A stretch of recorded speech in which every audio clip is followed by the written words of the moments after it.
Militer Rusia merilis rekaman detik-detik menembak jatuh helikopter Angkatan Udara Ukraina. Di daerah pemukiman Lukashovka, wilayah Sumy, awak Manpatsverba unit kelompok pasukan yang meliputi perbatasan negara Federasi Rusia menembak jatuh helikopter Mi-8 Angkatan Udara Ukraina. Dari rutenya, heli ini terbang masuk arah pemukiman Kozinki, wilayah Belgorod.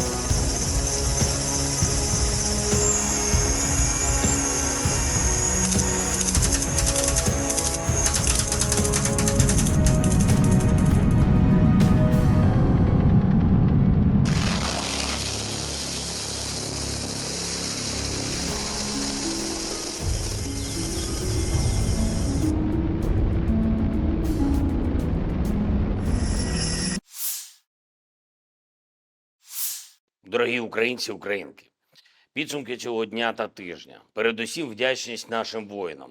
Саме час відзначити бойові підрозділи, які проявили себе найкраще. Куп'янський напрямок, 57-ма окрема мотопіхотна бригада імені кошового отамана Костя Гордієнка. Лиманський напрямок, 1-ша бригада оперативного призначення Національної гвардії імені гетьмана Петра Дорошенка, Буревій. Покровський напрямок, 55-та окрема артилерійська бригада Запорізька Січ, Оріхівський напрямок, 118-та окрема механізована бригада та Придніпровський напрямок, 35-та окрема бригада морської піхоти імені контрадмірала Михайла Остроградського та 123-я окрема бригада територіальної оборони. Дякую всім вам, воїни, за вашу силу, за ефективне знищення окупанта. Пишаюсь кожним нашим воїном, який здобуває результати для свого підрозділу, для побратимів, для всієї України. Хочу відзначити сьогодні також і всіх наших друзів у світі, які за цей тиждень допомогли, надали нам нові пакети підтримки, ухвалили нові рішення заради української сили. Сполучені Штати, дякую за пакет допомоги. Дуже важливо, щоб була відновлена стабільність у підтримці нашого захисту. Саме зараз і саме нашим українським захистом у цій війні вирішується, чи вдасться Путіну розширити зону руїн в Європі та світі.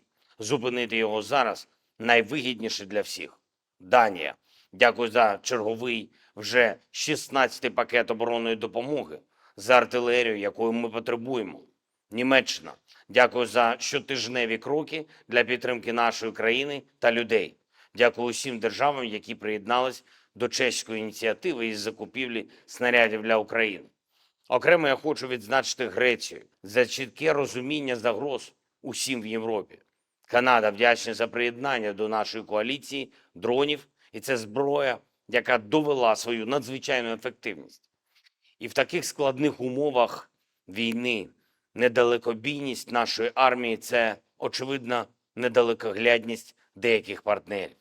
Також я хочу сьогодні відзначити французьке лідерство в Європі. Ми цінуємо те, як президент Макрон напрацьовує стратегічну перспективу для Європи. Перспективу реальної, тривалої безпеки, яка можлива лише завдяки путінському програшу у цій війні.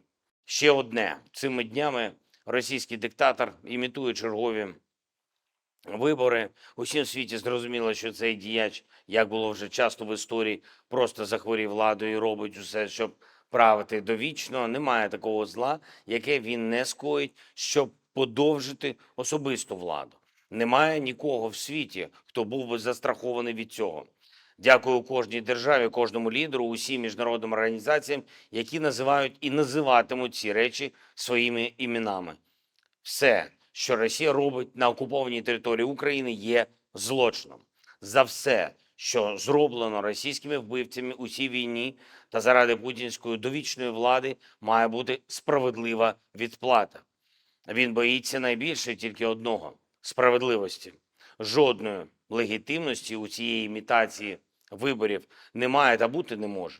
Цей діяч має закінчити на лаві підсудних в Гаазі. Саме це ми маємо забезпечити усі в світі, хто цінує життя і порядність.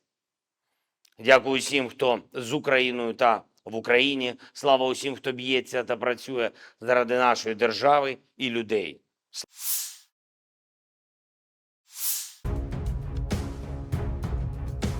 Angkatan Bersenjata Ukraina 18 Maret, mencatat 72 kontak senjata terjadi dalam 24 jam terakhir. Rusia meluncurkan 14 rudal dan 75 serangan udara, 95 serangan dari sistem salvo roket.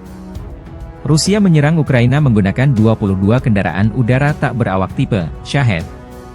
17 dari drone penyerang ini dihancurkan sarana pertahanan udara Ukraina. Angkatan Udara Ukraina menyerang 6 daerah terkonsentrasinya personel, senjata, dan perlengkapan militer Rusia. Unit pasukan misil menimbulkan kerusakan pada titik kendali, 3 area konsentrasi personel, dan 1 alat pertahanan udara musuh. Staf Umum Angkatan Bersenjata Ukraina 18 Maret, melansir Rusia kehilangan total 431.550 tentara di Ukraina sejak awal invasi besar-besaran 24 Februari 2022. Jumlah ini termasuk 810 korban yang diderita pasukan Rusia dalam sehari terakhir.